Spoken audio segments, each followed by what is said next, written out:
Hi YouTube, welcome back to my channel, or welcome if you're new. I am Channie, and today we're watching YouTube's Darkest Videos by Nick Crowley. This was a spontaneous find, but I'm very intrigued. So let's just get to it. Flash warning, flashing images shown. Following video contains scenes that may be upsetting and despicable. Okay.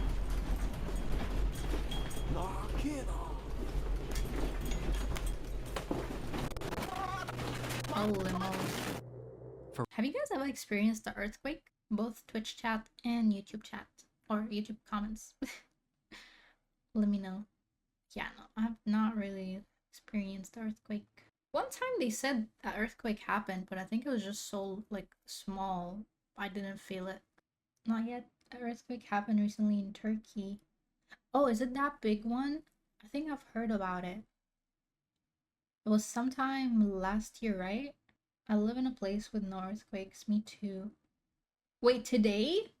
Earthquake happened today? Oh my god, are you okay? Are you safe?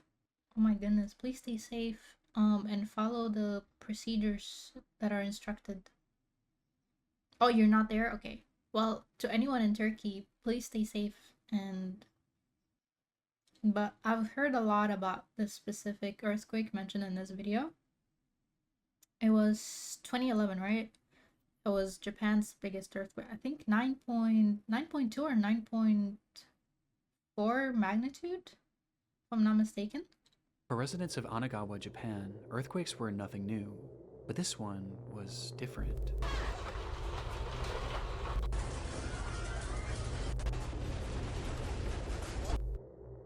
It carried with it a violence that none of the locals had ever felt before, and by the time the shaking had stopped, everyone in the city seemed to be left in a momentary state of shock.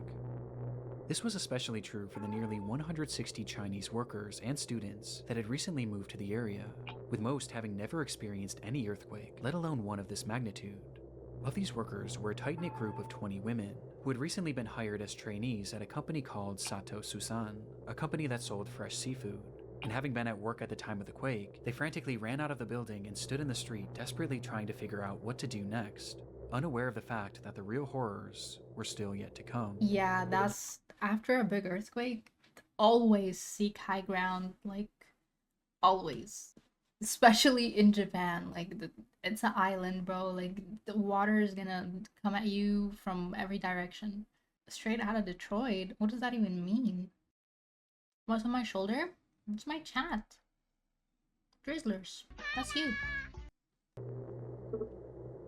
In Japan, it's not just the earthquakes you have to worry about, but the tsunamis that often follow. And usually, the bigger the earthquake, the bigger the wave. And given that Anagawa was right on the sea and Sato Susan was directly on the shoreline, these women were now standing directly in the path of an impending disaster. Thankfully, their boss, Mitsuro Sato, was well aware of what was to come, and quickly he yelled to the women to seek higher ground. But given their unfamiliarity with the area, Sato knew that he would have to be the one to lead them there. The group readily listened, and they quickly followed Sato as he led. Is it a kitty? It's a water droplet. It has ears because it shapeshifts like me, because we're shapeless. Because we're water. On a nearby hill, where they eventually reached a shrine that overlooked Anagawa and the sea. It was the highest point in the area, and should keep them safe from what would likely be a massive influx of water. And sure enough, as they neared the top, Sato's fears were already coming true. As the sea had drastically retreated, it was now beginning to push forward. Oh no. And things were only going to get... As someone with thalassophobia, bro, this is a fear. This is like a really, like, tsunamis freak me out. Like, oh my goodness. I got a deathly fear of the dark. Do you sleep with, like, night lights on then? Or is it okay if you're, like, sleeping or about to sleep? It's very nice that I don't have any phobias or fears. You don't have any at all? There's nothing? Interesting. But yeah, mine is number one. Absolutely deep water. It's just, I can't do it. I've drowned 5 times. I can't do it, chat. I can't. It's bad. You too, TD? You don't have fears? YouTube, let me know in the comments if you have any fears. It would be interesting to know as well. Gonna buy Chinese. I actually played it. I only played it for 2 streams though. It was bad, bro. It was bad. Like I couldn't regulate my breathing right because I was anxious the whole time. I was just so anxious. I was like, bro. So I had to stop. I was like, nah, I'm gonna physically like harm myself if I keep doing this. I got trauma from seeing something in my closet and it was, oh my god, bro, that's scary. Yeah, that image would not have left my mind either, even. I would have I would have reacted the same way. Your WeChat, gonna force Channie to finish Subnautica? No. I would try it again though, but I don't know about finishing it. It might be too much for me.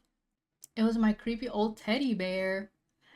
I don't know if that's better or worse, to be honest. Because I mean, now I'm thinking of like all these like games and shows where they have like toys and figurines and stuff like that move and actually be like sentient. So, yeah, it's scary.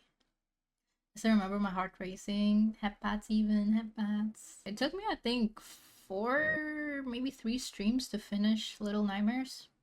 But it is my favorite game, so I also played it, I think, twice. I played one of them twice. I want to get the Chucky doll and his wife. He has a wife? Hey. I like horror games. That's what I grew up on. And horror movies. Damn. I grew up on FNAF. I grew up on getting straight A's and not indulging in anything gaming related until later in my life. My parents only let me have 2 hours of screen time, and it was to look at homework things or educational stuff. I was allowed a bit of YouTube, like I obviously, but yeah, had very low screen time. My screen time and introduction to gaming came later on. Well, actually, during those limited screen times, I got into Flash games, and that's where I discovered Fire Boy and Water Girl. Water Girl walked so I could run. Can y'all believe that? That's my queen. I wouldn't be here without her. My longest screen time was 14 hours. I think I had around the same. But that was like when I got phone, like in high school. I'm scared my closet is staring at me. Stare back at it. Be like, what do you want? Come on now. You ever just like walk into a room and start like punching the air? Just to kind of like scare the ghosts and spirits if they're there? Or am I just like tripping? Bermuda is my older brother. Sorry, I'm still recovering from what Angel said. Bro. Oh my god. Whew. Okay, back to the video, because bro, we've been stalling for like 15 minutes. But it was really good conversations. Thank you guys for sharing. I forgot what even led us to here. We went from talking about fears to family, I guess. I don't know. Get worse from here. But despite Let me go back a little bit. it was now beginning to push forward, and things were only going to get worse from here. But despite understanding this, it wasn't a deterrent for Sato, as once he deemed the altitude safe enough for this group of women, he then turned around and began to walk back down the hill towards the slowly flooding city. The girls yelled at him asking where he was going, which is when he revealed that down below in his home in Anagawa were his wife and his daughter, who were now Mr. Sato, bro. Wait, I'm confused. Like 2011, like phones were a thing. Ding dong. What could he not call to make sure they're fine? Why did he have to go down on his own? Why, like, why did he go back down? Could he not just call and check? Storms tend to mess with all that, but it wasn't a storm. It was an earthquake. Do earthquakes? I guess maybe the communication lines went down, maybe. But I thought, yeah, I don't know. I'm a bit confused. Probably the infrastructure was damaged by earthquakes. True, it was quite the strong one. Right, right. They can rip power lines. Right.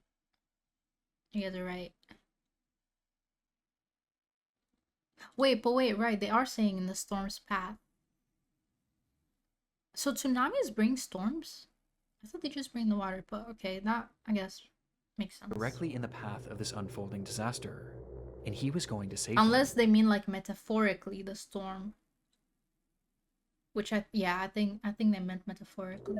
The girl screamed out to him, begging him not to go, as things had already become incredibly dangerous. But he didn't so much as turn his head as he stepped down onto the street. Mr. Sato, he only cared about his wife and his daughter, but he wanted to help these girlies too because they didn't know this place. They're new and he's their boss. He guided them to safety and then went right back into the danger to help his family. From their view. And it was at this time that one of those girls standing high atop the hill began to record. Not the recording. YouTube's darkest video, number 8.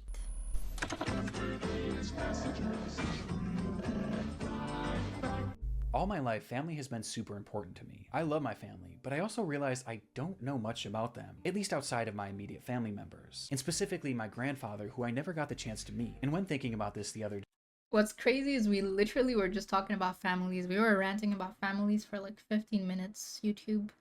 When you see this, damn. Who would have thought? I went down a rabbit hole of trying to find out more information about my ancestors. And in doing so, I ended up partnering with MyHeritage, the #1 family history service and the sponsor of today's video. With MyHeritage, you can search through over 33 billion historical documents to find records of your family members. But even with my limited knowledge, MyHeritage was able to form entire branches of my family tree. We made it past the intro. Thanks to their instant discovery 20 minutes tool. in. And all I had to do was give the name of my parents and my grandparents, and all of a sudden my family tree was growing exponentially, which revealed generations of ancestors. Have you guys ever tried I these? never even knew existed. It was awesome to find pictures of my grandfather and discover things about him, like the fact that he was on his college basketball team, and after graduation he was called to serve in World War II, which really moved me. They also colorized the pictures and even animated them. On this one you can see my great-grandmother, who came from Ireland and was one of 14 siblings, which was one of many details that I found surprising. And why am I acting surprised, bro? People back in the day, they did not care about the economy. They did not care about the state of the world. They did not care about diseases, disasters incoming. They were getting it on. They were having kids like they will never be able to have kids tomorrow. Like they were popping them kids. It's crazy. 14 kids is actually crazy. And I ended up sharing all these pictures with my parents, who absolutely loved it. This whole experience was honestly so surreal, and this was just a fraction of what they were. More hands, more farm hands. Free farm hands might add. Oh my goodness. And all in all, this experience has made me feel closer than ever with my family. In fact, I can't wait to share all of this information with my entire family, or at least those that I know. So thank you to MyHeritage for this paid partnership. Do you want 14 kids is a full basketball roster? to uncover your story? Start with MyHeritage and get your first 14 days completely free. Just use my link or scan the QR code. Oh gosh, I heard it in my eye.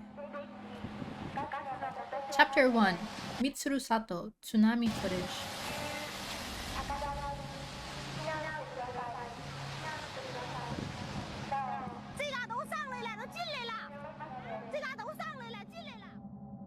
The footage shows that the shoreline was no more, as the water had inundated the entire area, as it slowly crept its way deeper and deeper into the city streets. Oh my god.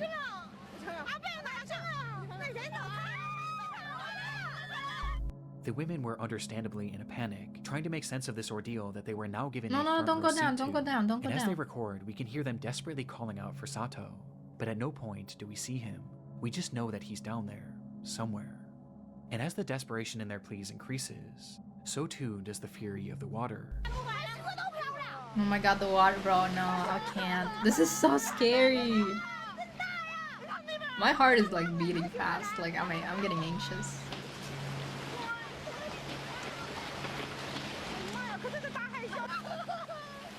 Like he saw this and still was like, nah, I'm gonna go check on my family, bro. Oh my god. They could only watch as Anagawa as they knew it was completely eviscerated.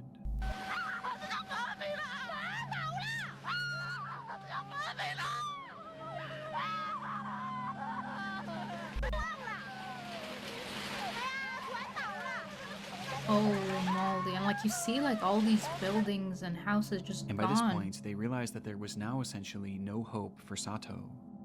It was at this time that the women realized that despite already being at a considerable height, it still might not be enough, and so they ran even higher up the hill, desperately trying to get out of the path of this water.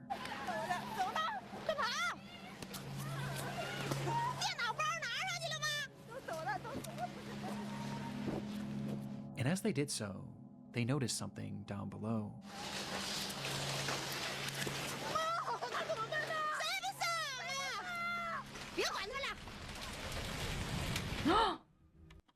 Is that him?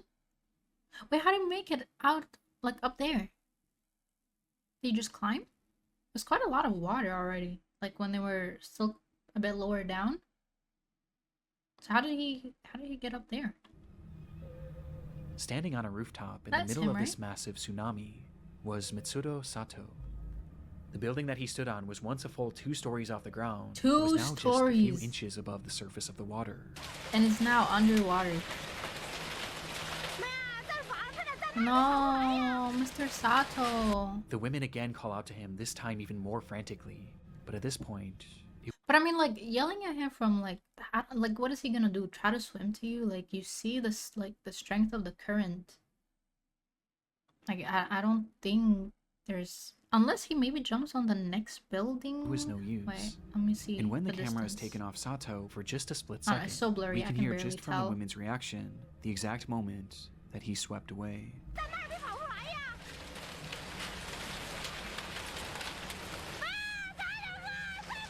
Oh no, no, he got swept away. Oh no. The recording stops shortly after and restarts minutes later. Oh my god, bro, this is scary. My heart dropped. Like, this cutoff to... Oh my god, it's literally like they're in the middle of the ocean. With just, like, you see, like, some power lines still standing. Probably this was the second highest place besides this hill they're on.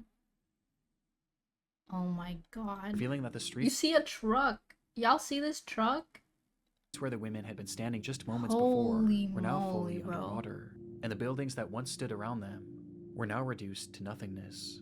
Oh In front of my them goodness. was a sea of death, and had Mitsuro Sato God, not that's led so them up scary. that hill, then all of these women would have certainly been a part of it. So The date was March unfortunate. 11th, 2011, a day where Japan had been hit by its most devastating earthquake ever, with it ringing in at a magnitude Oh my 9.0, god, look. which in turn caused the City is nation's worst gone. ever tsunami, as that day, 19,759 people would lose their lives, with Mitsuro Sato being one of them. But against Rip. all odds, his wife and Rip daughter were Mitsu. not part of that death toll, as Mr. it's been Sato. reported that they were later found alive and unharmed. His family made it. Oh, he went there to check on them and he died? They weren't even there.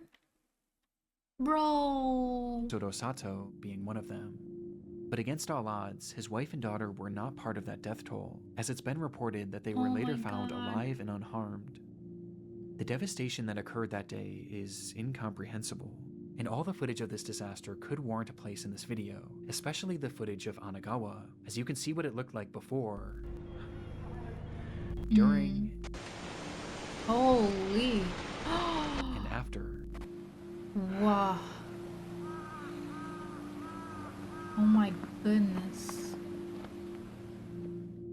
But what I found so interesting about this was all throughout this disaster were stories like Sato's, a man who risked his life to save 20 women that he hardly knew, and a man who gave his life trying to save his family, walking directly into the path of the worst natural disaster in modern Japanese history, all in an attempt to save the ones that he loved. And I honestly That's a find it good quite man. beautiful that afterwards, these women adamantly shared his story and made sure that the world forever remembered Mitsuro Sato as the hero that he was. Mr. Sato, bro. And of those May he 160 rest in Chinese peace. migrants who worked in the area, it was later reported that not a single one of them perished, which speaks volumes about the people of Anagawa, who so readily put others' lives before their own. W story. Fire marshal is investigating a blaze in Georgetown. Oh, chapter 2, 2021.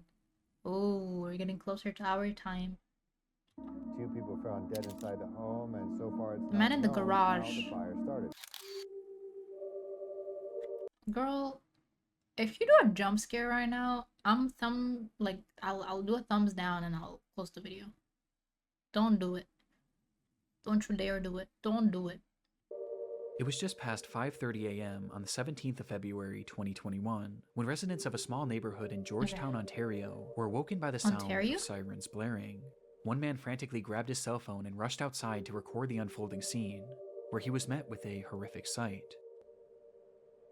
His neighbor's home was fully engulfed in flames. It must have happened quickly, as by the time rescue workers even arrived on the scene, there was already little hope of saving the house, or any of its occupants. It would take hours before that blaze was finally quelled, revealing the charred devastation inside, as firefighters would find the remains of 56-year-old Christina Rerak and 59-year-old Andrew Rerak within the home's garage.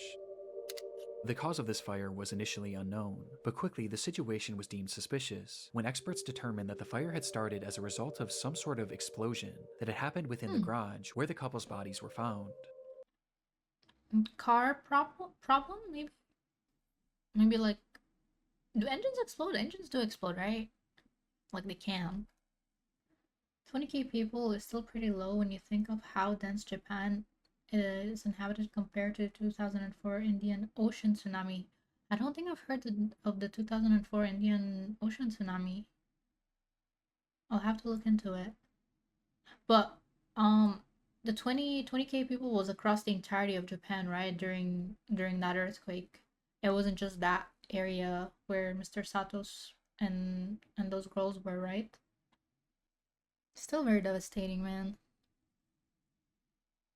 Tsunamis are scary. I don't know, they're scary. This was later confirmed by security footage obtained from a neighbor who lived across the street, capturing the moments Whoa.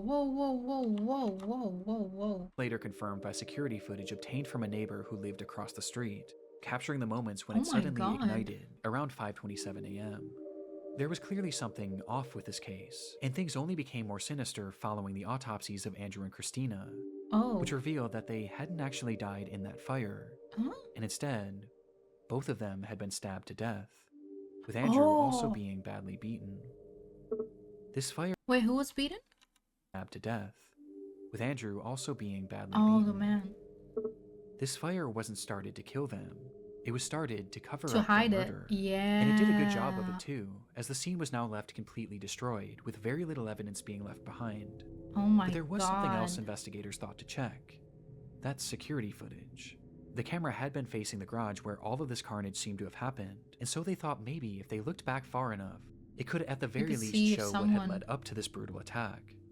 And so they rewound that footage, going back hours and hours, during all of which the garage had remained perfectly still, until they got all the way back to 6:42 of the day prior, February 16th.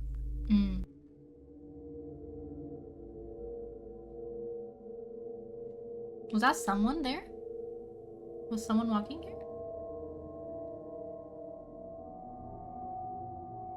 I don't like the music. It's too suspenseful. I'm getting nervous. I'm getting scared. The film showed the moments that the couple had arrived home together inside of Christina's car, which Andrew had been driving that night, as he pulled Okay, no, it was uneventfully just the into shadow. garage.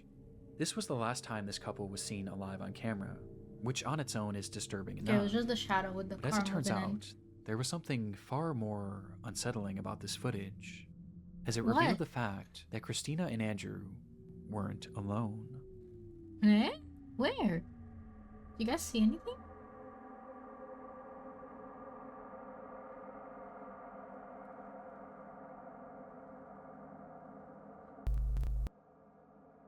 Oh, I told you there was something there. I told you. Okay, I wasn't tripping. I thought it was like something moved. But then when they showed it in slow-mo, I got like confused because it looked like it was just the shadow of the car. But oh my God. Bro, that is so creepy.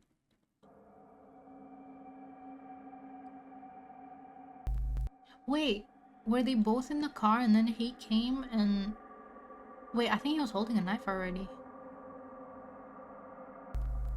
The footage showed a tall figure, its features completely shrouded in darkness, almost as if it were a shadow, with this figure lying in wait out of sight on the side of the house, until right after Andrew pulls the car into the garage, when this person slips in behind them.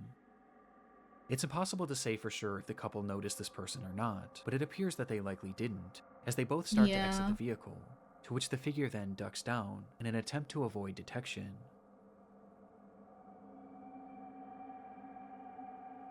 Okay, I guess it was only Until only the one garage of door the begins to slowly people. close. One of the couple Either was Christina in the or car, Andrew not would both. make it out of that garage alive, as just seconds after this footage, they both would be brutally murdered by this unidentified person. The footage is terrifying and speaks to that innate fear in most Oh of my us. God. The fear of being followed, of being watched, and attacked in the moments where we least expect it. Bro, this is so It's scary. paranoia-inducing, and made even more off-putting by the fact that this clearly seemed to be premeditated. Whoever this was knew their Like, he schedule was and had waiting been in waiting that for them to alley. arrive home, in a place where they knew they wouldn't be seen. But by this point, their motivation was as unknown as their identity. Following the discovery of this footage, bits and pieces were released to the press in order to get the public's help in identifying Unknown individual captured on video surveillance footage released in connection with Georgetown home where a couple found dead after this fire. unknown assailant. It represented a rare instance of a killer being clearly caught on camera right before committing a crime. But that's also what made this case so frustrating, as despite the video capturing this person, You don't know who it is. none You of their can't, you features have were no discernible detail. at all. Unsurprisingly, Damn. the footage didn't bring in any relevant leads, but it at the very least showed investigators that whoever this person was knew the couple, due to its obvious premeditation. Though when looking into both Andrew and Christina, it was clear that neither of them really had any enemies in their life, with the exception of one. Oh, Harrison Brown was a 27-year-old Brown. employee at a company called Rogue Transportations, of which Christina happened to be the vice president of operations, and during his time there, Harrison was known to be abrasive and combative, with Christina often having to be the one to reprimand him, leading to Harrison resenting her. It isn't clear how police were tipped off about this strained working relationship, but they had somehow grown suspicious enough of Harrison to pay his home a visit, and what they found inside showed that this resentment he had towards Christina had actually morphed into a twisted obsession. Oh no. Inside, police found satellite images of the Rear-X home, along with the software on the man's computer and cell phone that showed that on the 12th of February, he had secretly attached a tracking device to Christina's car. Oh my He had been God. tracking her movements for days, which is precisely how he knew when she would be arriving home. And as if this revelation wasn't damning enough, they would also find a broken knife in his garage that contained trace amounts of Christina's blood. It was obvious what Harrison had done, and when confronted with this evidence, there was nothing more he could say other than the truth. So he admitted he had grown a hatred for Christina because of the way that she had treated him at work, and he decided that he needed to get his revenge. That's when he purchased this tracking By murdering? Hello? What? device and began obsessing over her movements, studying them before finding the perfect time and place to strike. And on February 16th, he What a waited outside psycho, the Rear-X literally. home and snuck into their garage before attacking and killing them both. After the assault, Harrison would leave the home, where he began to grow paranoid about being caught, and so he returned to the house the very next morning to start that fire, with the hopes being that the blaze would cover up his tracks. Though thankfully, this didn't work, and after pleading guilty to 2 counts of first-degree murder and 1 count of arson, Harrison Brown would be sentenced to life in prison. Yes. Good. As he should. Holy moly. That is so scary, bro. Oh my God. You can't even just do your job anymore. People just hate you for doing your job and then obsess over you and insert trackers in your things and then follow you home and then plot to kill you just because you're doing your job. What? I'm glad he was caught, and shout out to the person who tipped the police about that employee, because I feel like generally they wouldn't have found anything if they just continued looking at I don't know, people close to them. So yeah, shout out to whoever tipped. Crazy. Chapter 3, Officer Fester's dash cam. What is this? Why is it blurred in the middle? It's the eve of Thanksgiving, 2015. Police officer Patrick Feaster sits in his cruiser parked alongside the road in the town of Paradise, California, waiting for his first action of this uncharacteristically quiet night. His car was facing the direction of a well-known local cantina, which patrons were known to drive away from under the influence. And sure enough, as the clock approached midnight, the calmness around Feaster would be shattered by the sight of a car speeding out of the restaurant's parking lot.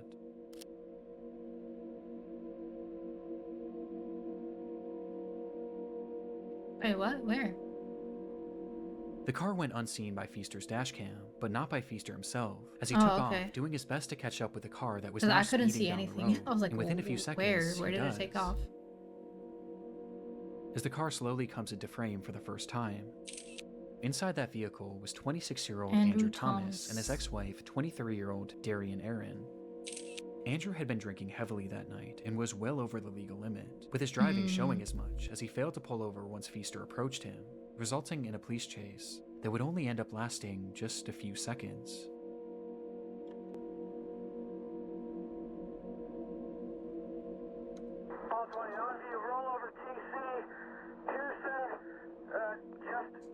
Did the car flip? Did they crash? Copy, roll over TC, east of Black Olive. Oh my goodness. As Andrew would drive his car directly into a median, causing the SUV to flip over violently before coming to a halt on its side. What's a median? Like the middle? Middle median? Or is that a different term in driving?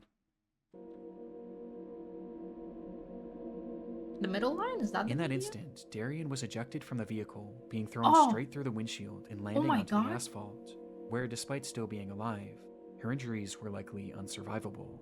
But Andrew, on the other hand, was still inside the vehicle, and he seemed to have been left relatively unharmed. As perhaps being boosted by adrenaline, he quickly tried to crawl his way out of the car in a desperate attempt to check on Darian, with Officer Feaster's dashcam capturing the entire ordeal. Though just as Andrew attempted to do so, we see Feaster step into the frame, where he suddenly draws his gun, and without saying a single word, fires 2 shots at Andrew. What? Bro, I don't know much about law, but I don't think this is the way to conduct it. I don't think you just directly shoot someone who just got into an accident, even if you were chasing them as a police. Especially if you, like, I don't think he was weapon, right? I have many questions. I thought this story was gonna take a different turn. I thought he was gonna, like, pull up with a gun, like, come out of here with the adrenaline, and him already drunk, seeing his ex-wife on the floor fighting death. I thought he was gonna shoot the officer. Not that the officer is gonna straight up go and shoot him. What? With one of the bullets appearing to strike him, causing his body to go limp as he falls back into the car. It happened in a literal instant, so fast that it's clear Feaster had most likely accidentally discharged his weapon, as there was no attempt at communication before the shot was fired, with Andrew clearly posing no risk to him, as both of his hands were being used to hoist himself up. From the footage, this all seems to be a horrible accident, and one that Feaster seemed to recognize right away, as he rushed up to the car, pointing his flashlight at the man that he had just shot, staring at him for over 10 seconds, trying to make sense of what he had just done. Oh my god. Oh my god. Oh my god, bro. Before he finally snaps out of it, and uses his radio to call for backup. Though this is when this already dark video starts to become darker? much more disturbing. Oh no. I've got an unresponsive female. I got a male in the car refusing to get out. You gonna lie? The woman was too stunned to speak. Lies used to be believable, bro. You know how people say rage bait used to be believable? Lies used to be you got the dash cam. Actually, he probably turned off the body cam, didn't he? Wouldn't put it past him since he just out here shooting people. But yeah, you need help, bro? I'm not coming out, bro. Like, unresponsive female and the male is refusing to coming out. I wonder why. Definitely not because you shot him 2 times and he's already drunk and was in a horrible accident. Definitely not. You know, he's just simply refusing to coming out. Right. Yep. When Feaster makes this call, he never mentions the shooting, and instead he states that the driver was refusing to get out of the vehicle. This is then followed by Feaster walking away from the man and pointing his flashlight to the ground, almost as if he was looking for something. Copy, give your cross on The Black bullets? The bullet that flew away? Pearson. Olive. Copy, Black Olive and Pearson. With some theorizing that he was looking for his shell casings. Though right then, another officer arrives on the scene and begins to survey the wreckage. Wait, okay.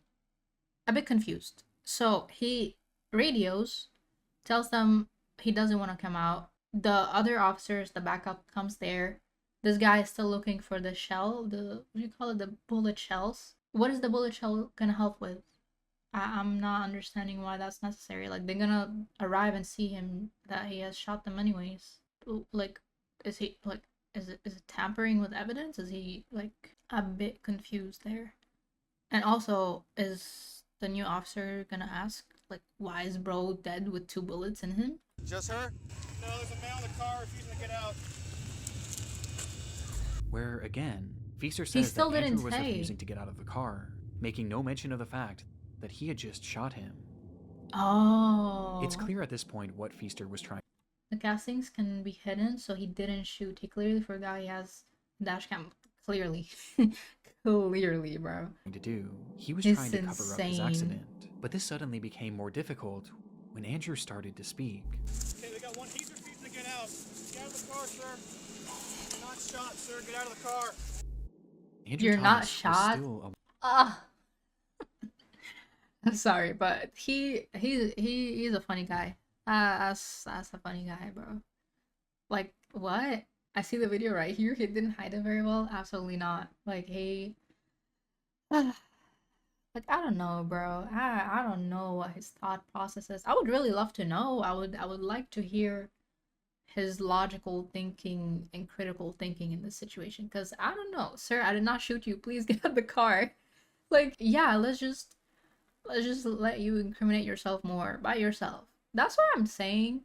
A lot of the times, like, when I watch like police hearings or interrogation stuff, they don't really most of the times, yeah, they try to push you into things, so they let you talk. But a lot of the videos I've seen, the criminals just speak, and then they keep yapping, and then they keep yapping, and that's where they slip up.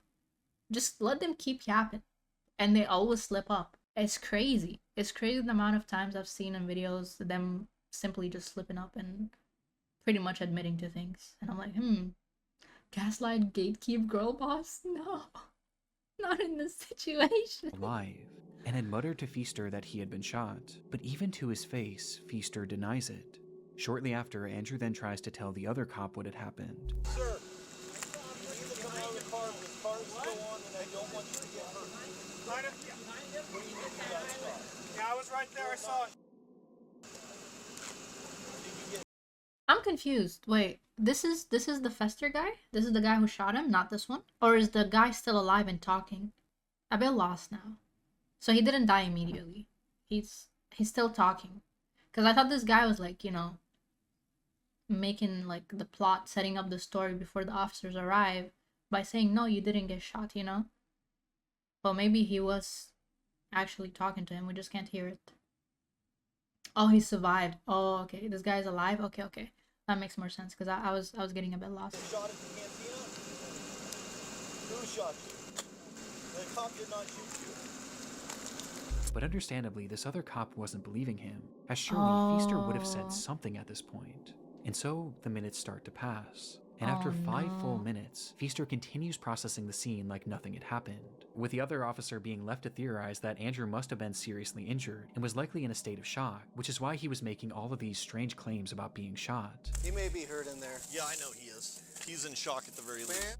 From here, the footage cuts, and we're only left with the audio from that same officer's body cam, as he attempts to get more information from Andrew. Sir, I need you to talk to me so I know you're okay. Sir, take a look at me. Did you bump your head? But by this point, he had gone completely silent.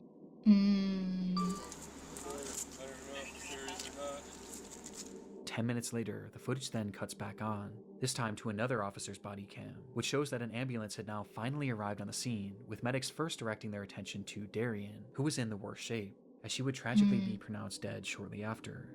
But despite all of these first responders on the scene, none of them had any idea that the man Did you inside bump that your head? Shows footage of the car literally wrecked upside down. Did you perchance bump your head? Do you not see the bullet holes? Honestly, maybe they couldn't see it in the state of the car and him maybe being already like curled up inside after being shot twice. they probably maybe didn't see the bullet shots. But asking, did you bump your head? Ma'am, sir, I was just in a horrible car wreck. What? I did more than bump my head, actually. Vehicle had just been shot, and shot by one of their colleagues. And in these moments, Andrew was slowly losing his life as each minute passed. Oh, It would no. take 11 full minutes before Feaster finally confessed. Sir, you hold this scene, Manny, with me. We're going over to the cantina to find out if this guy...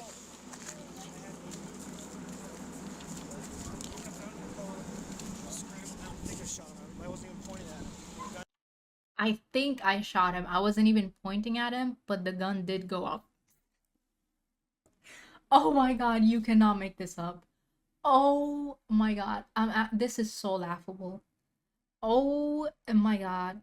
Oh my god. Oh my god. I didn't point it, but like it just went off. Like, oh my god, my hand just like did its silly little thing on its own. Like it pointed at him and it pulled the trigger on its own. Like, what can I say? Oh my god, dude, my hand just has a mind of its own. Sir, there's 4K footage. Okay, not 4K, but you get the point. Huh? Bro? Saying that he might have shot the man, but he wasn't sure. And immediately after saying this, Oh my god, are you serious? the recording is stopped and the footage comes to an end. Sure enough, in that moment, Officer Patrick Feaster had in fact shot Andrew Thomas, with a bullet striking him directly in the neck. And the reason why he wasn't getting out of his vehicle was because that gunshot had left him fully paralyzed from the neck down. Oh my god. His condition was awful, and made worse by the length of time that it took for him to receive proper treatment. And despite fighting for weeks, Andrew Thomas would lose his life less than 1 month later due to that gunshot wound. Afterwards, Feaster admitted that he did fire his gun, but claimed that in the moment he wasn't actually sure if he had hit Andrew. But many found this hard to believe, as his gun clearly goes off while he's pointing it at Andrew, and he clearly gets a good view of him immediately after the fact. Yup. Not to mention the fact that Andrew literally told him over and over again that he was shot. But for many, by far the most incriminating moment was when Feaster appeared to be looking. That was the moment he remembered his dash cam. He saw that one of his colleagues was wearing and thought, damn, I got one of those. Yeah, most likely. He's like, okay, if I say now, maybe it will not incriminate me as much because I'm technically confessing. And if I confess, less time, more credibility because I'm, what's the word? Repent? Is that the word? Like, he's sorry, he did it by mistake, he doesn't even know if he did it, he thinks he did it, he's not sure the bullet hit, you know, like he's just right. He saw the dash cam and it was like, okay, now I need to change up the story. Because they got live footage of me doing this. I gotta come up with something. For his shell casings.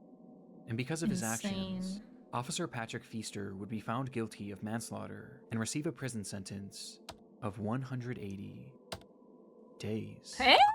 Oh, hell no, man. What the fuck, man? No, bro. The pause gave me hope, thinking it was gonna be years. I was gonna be like, yes, days. A decision that was heavily contested but ultimately upheld. And while no one is defending Andrew Thomas's decision to drink and drive that night. Absolutely not, by the way, just to make it clear. I think this guy is awful as well. Because why are you drunk and driving? That is like, what is wrong with you? Not only are you endangering yourself, you have your wife or ex-wife in the car with you, endangering her. And not only that, you're also endangering whoever else is out in public driving or walking. Like, so many things, so many people are endangered just because you cannot just, I don't know, order an Uber or something when you're drunk. Like, what? Very, very reckless and wrong behavior. Do not do this. But the officer is also even more in the wrong. Like, you're just gonna shoot him? What? Feaster's use of deadly and then force pretend you and his didn't shoot blatant him? Like, attempt at literally covering it blatantly up lie? make this footage harrowing nonetheless. There are many who believe that Officer Fesser intentionally shot Andrew that day. It's difficult to explore this theory without being able to show the full footage, so I recommend looking up the case for yourself and drawing your own conclusion. Okay, I'm glad they added that. I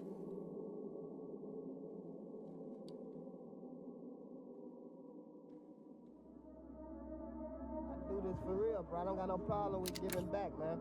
I'm the only one out here with a Chapter shoulder 4. that's giving back. Last one, I think, I believe. Young QC gives back. Who is this? It's May 2013. 23-year-old Quamaine Wilson arrives at his local bank in Chicago, Illinois, to deposit $20,000 cash, which he planned on giving out to groups of his most adoring fans. Man, about to go get this $1,000 out for the fans, man. Really, I'm gonna take out $20,000, man, just to show people. You feel me? I'm on a whole different level with this. To this point, Quamaine had carved out a respectable following on his YouTube channel, where he acted in a series called The Nick Story. One more word out your mouth, and that's your ass, that's your life. I'm gonna take it myself and put it in my graveyard with the rest of them. Along with posting music he made under the name Young QC. Out her song, but not until she's. I know she will. I'm gonna get you. Based on his viewership alone, his success was apparent, and he wasn't shy about showing off the wealth that he claimed to have accrued as a result of it, posting photos and videos of himself flaunting large amounts of cash across his social media pages. But this video was by far his most boastful yet, as he would take that $20,000 and throw it into the air for all of his fans to fight over. At first I was gonna say, oh look, like, you know, he built his community, people love him, you know, he's at a better place now financially, and he can finally give back to the fans who, you know, made him. I was gonna say, okay, W's, but then you're gonna throw it at like that? I thought he was gonna do like a giveaway or something. I thought that was like a giveaway back to fans, not him literally having them Hunger Game fight over bills. What the fuck? He lost me. He lost me. What? Stupid from the start, they always end up being horrible. Oh my god. What the hell is this, bro? With Quamaine clearly relishing in the opportunity to show off his riches, despite the fact that behind the scenes, things weren't quite as they seemed. The truth was, Quamaine had actually earned very little from his channel despite its viewership, with this being on account of his videos containing copywritten music, and the fact that he only had a dozen or so uploads. In fact, his social media flexing had started well before he even made his first video, as in reality, all of this money was coming straight from his mother, Yolanda Holmes. Having started a successful business in Chicago, Yolanda made a great living for herself and Quamaine. And being her only son, Quamaine was given just about anything he could have asked for. She would buy him designer clothes, jewelry, and even the Mustang seen in this video. But for Quamaine, it never seemed to be enough. He wanted to achieve a life of fame and riches, and he used— But I mean, okay, like, your mom worked hard to get to the point where she can afford and give you everything you ask for, and you're still gonna be more greedy despite not really working towards the higher place you wanna be in? Like, if you feel like, okay, I want more than what my mom is already providing for me, work harder? Like, try something more? Why? I don't get this. People are this ungrateful? his mother's finances to sell the illusion that he already had, asking her again and again to purchase him things that could help him sell this dream, until one day, it all came crashing She said down enough. when Yolanda would tragically lose her life. No. Just like that, Quamaine's entire support system had fallen out beneath his feet, leaving him without his mother and without the provider who was funding his entire life. But strangely, this didn't seem to stop his lavish online presence. In fact, his spending only seemed to increase after this, Guys, as this this is footage getting of him worse. giving away money to fans actually took place after the death of his mother, which became extremely off-putting for law enforcement, as Yolanda hadn't simply passed away, and She was instead, murdered. she had been brutally murdered. Please don't tell me it's by him. Please, please, please don't tell me it's by him. Please.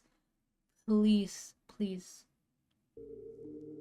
Quamaine had learned something shortly before Yolanda's passing, that not only were his mother's savings entirely willed to him, but she had also taken out 2 life insurance policies, in which he was the sole beneficiary. And despite Yolanda giving him anything that he could have asked for, it seemed that by this point, Quamaine had simply grown tired of having to ask. Oh And so, my on September God, 2nd, bro. 2012, He would offer his friend Eugene Spencer $3,500 to kill his own mother. Bro! Eugene accepted the offer.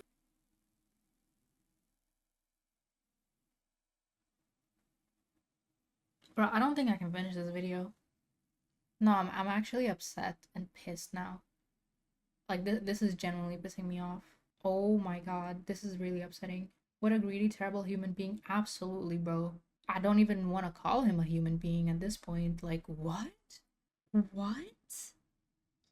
Greed really blinded you that much to the point you sent someone to off your mom who's been giving you literally everything you asked for. She's been working hard to give you everything you asked for. But greed blinded you that much to the point you're like, okay, but it's gonna get more if she dies? Huh? Oh my god. We're gonna finish it just because it's 2 minutes left. But if it was longer, bro, I would have stopped here. This is crazy. And this that is night, bad. he would travel to the apartment of Yolanda Holmes late at night, where he entered her room and shot her multiple times as she slept. At the time, her boyfriend had been sleeping next to her, and despite jumping up and doing his best to fight off the attacker, Eugene would eventually beat him unconscious before fleeing the scene. Eugene would call Quamain immediately after the attack to tell him that the job was done, but rather than feeling any sort of guilt, Quamain instead had no emotion, and he simply stated, "Make sure the bitch is dead." What? And so Eugene went back up to that unit, this time brandishing a knife, and repeatedly stabbed Yolanda until he was absolutely certain she was gone. And with that, Quamain Holmes was a rich man, and it only cost him the life of his own mother. This is so disturbing, For a moment, bro. the crime had worked perfectly. The This police is were left so with no disturbing. concrete leads as to who might have killed Yolanda, and the public largely believed that it was her boyfriend, whom Eugene had knocked unconscious. But no one even thought to look at Quamain.